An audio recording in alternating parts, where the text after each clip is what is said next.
Here we are! Excited na kami. Ito, tingnan. Ayun na. Ovation of the Seas. I'm so happy.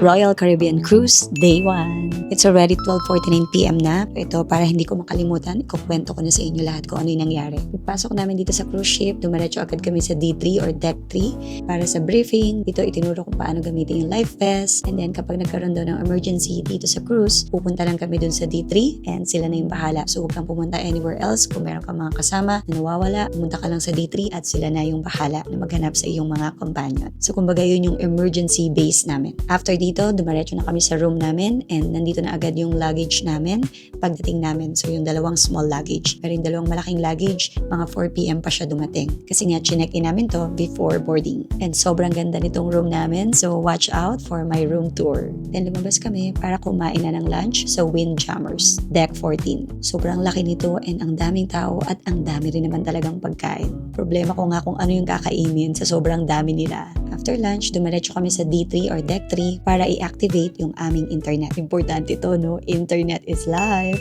Napakamahal ng internet dito, so watch my next video at ituturo ko sa inyo yung diskarte para makatipid kayo. I'll create a separate video about that. Then, bumalik na kami dito sa room para magpahinga, mag-unwind at magmuni-muni at mag-TikTok. Nagutom kami at 6 PM, kaya lumabas kami at pumunta sa Sorrento para kumain ng pizza. And then drinks sa Cafe Promenade, which is katabi lang ng Sorrento. Dahil may energy na kami, dumiretso na kami sa Deck 15 para mag-bumper car. Ang saya nito. Lalo na meron na kaming DJI Osmo 360. Sobrang enjoy kami sa bumper car, kaya ulitin namin to and sama na namin yung ibang ka-team namin. And sakto, after ng bumper car, 8:15 PM ang schedule ng aming dinner sa Grande Restaurant. And bakit ko binanggit na schedule? Yes, naka-schedule po yung dinner namin. So makikita mo siya dito sa iyong CPAS.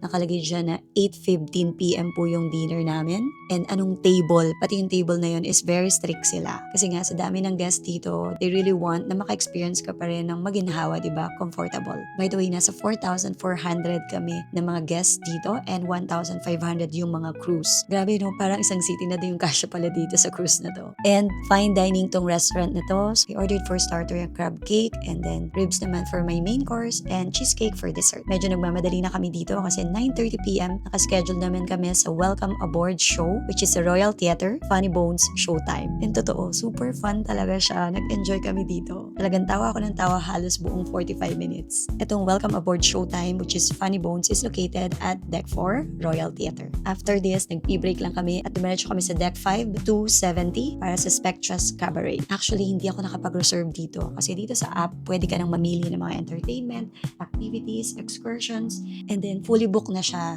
Until tomorrow, day 2, fully booked na din. Nalulungkot na talaga ako and nai-stress ako kasi dapat nag-reserve na agad ako.